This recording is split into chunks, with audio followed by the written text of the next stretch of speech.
दोस्तों, क्या हुआ जब रसिया हुकूमत ने एक बार नमाज पढ़ने पर पूरी तरह से पाबंदी लगा दी थी।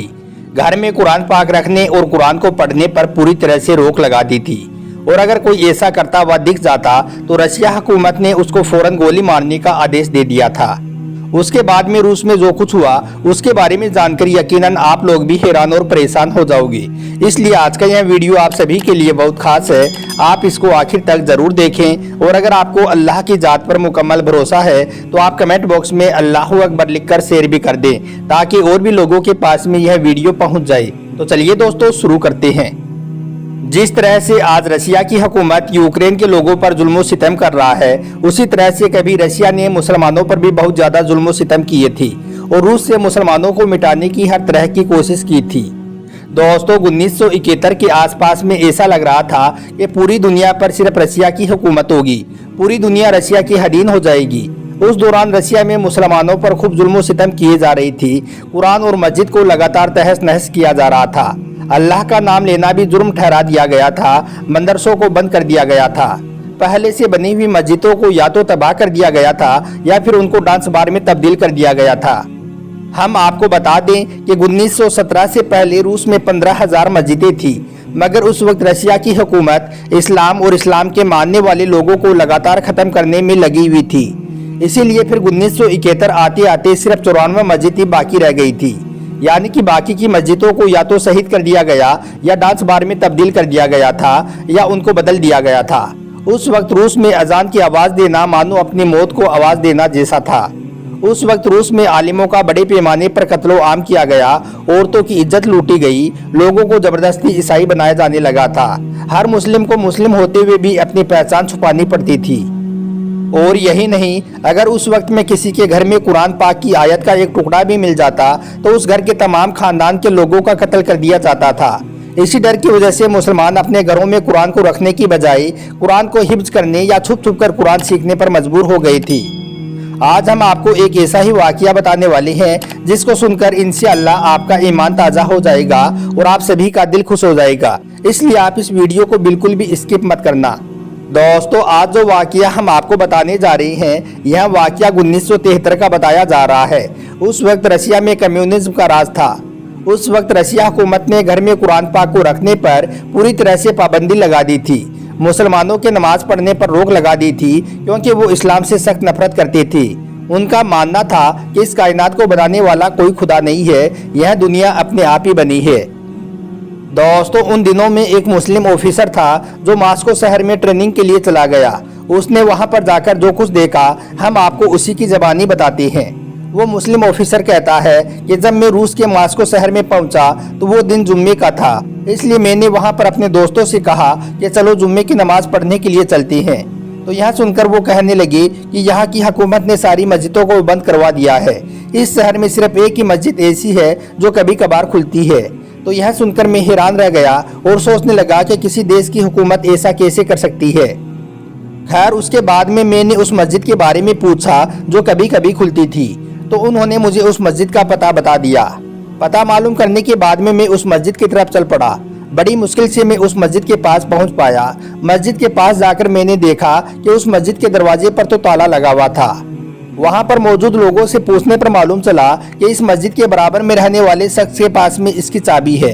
फिर मैं उस बराबर वाले शख्स के पास पहुंचा और मस्जिद खोलने के बारे में कहने लगा। मेरी बात सुनकर उस शख्स ने कहा कि मैं मस्जिद का दरवाज़ा तो खोल दूंगा, लेकिन अगर आपको कोई नुकसान पहुंचा तो इसके जिम्मेदार तुम खुद ही होंगे। यह सुनकर मैंने कहा कि देखिए जनाब, मैं मेरे देश में भी नमाज पढ़ता था और इंशाअल्लाह यहाँ पर भी नमाज पढ़ूंगा, चाहे इसके लिए मुझे कुछ भी करना क्यों ना पड़े। यह सुनकर उसने फिर मस्जिद का दरवाज़ा खोल दिया। दरवाज़ा खुलते ही मैं मस्जिद के अंदर दाखिल हो गया। मस्जिद के अंदर जाकर मैंने देखा कि मस्जिद के अंदर का माहौल बहुत ही गंदा था। मैंने जल्दी जल्दी मस्जिद के अंदर की सफाई की और उसके बाद में बुलंद आवाज़ में अजान देनी शुरू कर दी। अजान की आवाज़ सुनकर आसपास के सारे लोग मस्जिद के पास में इकट्ठा हो गई।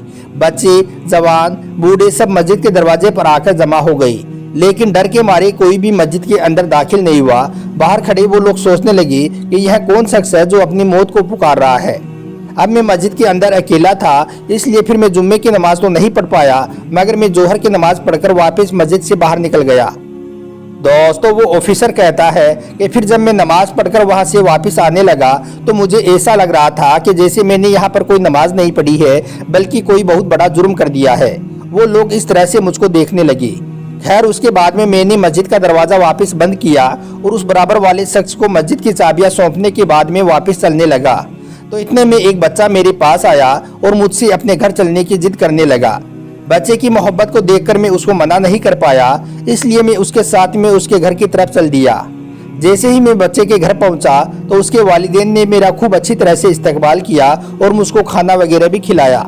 फिर मैंने बातों ही बातों में उस बच्चे से पूछा कि क्या तुमको कुरान पढ़नी आती है? तो वो बच्चा कहने लगा कि हाँ मुझे कुरान पढ़ना आता है। यह सुनकर फिर मैंने अपनी कुरान निकाली और उस बच्चे के सामने उसको खोलकर कहने लगा कि जरा मुझे इसको पढ़कर सुनाओ। अब वो बच्चा कुरान की तरफ देखने लगा, फिर उसने मेरी तरफ देखा और फिर से उसने कुरान की तरफ देखा। यह देखकर मैं समझ गया था कि शायद बच्चे को यह पढ़ना नहीं आ रहा है, इसलिए फिर मैंने कुरान की एक आयत पर अपनी अंगुली रखी और उसको सिखाने की नीयत से कहने लगा कि देखो बच्चे इस तरह से पढ़ो। वो ऑफिसर कहता है कि अभी मैंने एक लाइन ही पढ़ी थी कि इसके आगे फिर वो बच्चा फर पढ़ने लगा और फिर कुरान को बगैर देखे ही पढ़ता चला गया। यह देखकर मैं हैरान रह गया। फिर मैंने उसके वालिद से पूछा कि हजरत ये क्या माजरा है? तो उन्होंने मुस्कुराकर कहा कि देखो दरअसल बात ये है कि यहाँ की हुकूमत ने घर में कुरान को रखने पर पाबंदी लगा रखी है। अगर किसी के घर में कुरान पाक की आयत का एक टुकड़ा भी मिल जाता है तो उसके तमाम खानदान का कत्ल कर दिया जाता है। इसी वजह से हम अपने घरों में कुरान को नहीं रख सकते हैं। यह सुनकर मैं और हैरान हुआ और पूछने लगा कि फिर इस बच्चे ने यह कुरान पढ़ना कहाँ से सीखा? तो उसके वालिद ने मेरी इस हैरत पर जवाब देते हुए कहा कि देखो हमारे आसपास में ऐसे बहुत से लोग हैं जो कुरान के हाफिज हैं, बस हम अपने बच्चों को उन्हीं के पास में भेज देते हैं और वो हमारे बच्चों को कुरान अपनी ज़बानी याद करवा देते हैं और फिर एक ऐसा वक्त आता है कि हमारे बच्चे भी कुरान हाफिज बन जाते हैं। उसके वालिद ने बताया कि हमारे यहाँ पर किसी के पास भी कुरान नहीं है, इसी वजह से हमारे बच्चे कुरान को देखकर नहीं पढ़ सकते हैं और यही वजह थी कि जब आपने हमारे इस बच्चे के सामने कुरान को रखा तो इसको पढ़ना नहीं आया, मगर जैसे ही आपने आयत को पढ़ना शुरू किया तो यह फर पढ़ने लगा। अगर आप इसको नहीं रोकते तो यह आपको पूरी कुरान ही पढ़कर सुना देता।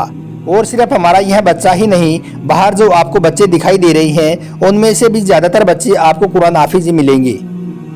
दोस्तों वो ऑफिसर कहता है कि उसके बाद में मैं उस घर से बाहर निकला और उन बच्चों के पास पहुंच गया और उनसे कुरान सुनाने को कहने लगा तो वो बच्चे भी फर कुरान सुनाने लगी। यह देखकर फिर मैंने अपने दिल ही दिल में अल्लाह का शुक्र अदा किया और सोचने लगा कि जालिमो, तुम अल्लाह की किताब कुरान पाक को घरों में रखने पर तो पाबंदी लगा सकती हो, मगर जो कुरान हमारे सीनों में महफूज हो चुकी है तुम उस पर किस तरह से पाबंदी लगाओगे? दोस्तों उस ऑफिसर ने बताया कि यह पूरा माजरा देखने के बाद में मुझे अल्लाह का वो वादा याद आ गया जिसमें अल्लाह ताला ने खुद इरशाद फरमाया है कि बेशक कुरान को हमने ही नाजिल किया है और बेशक हम ही कुरान की हिफाजत करने वाले हैं। सुभान अल्लाह।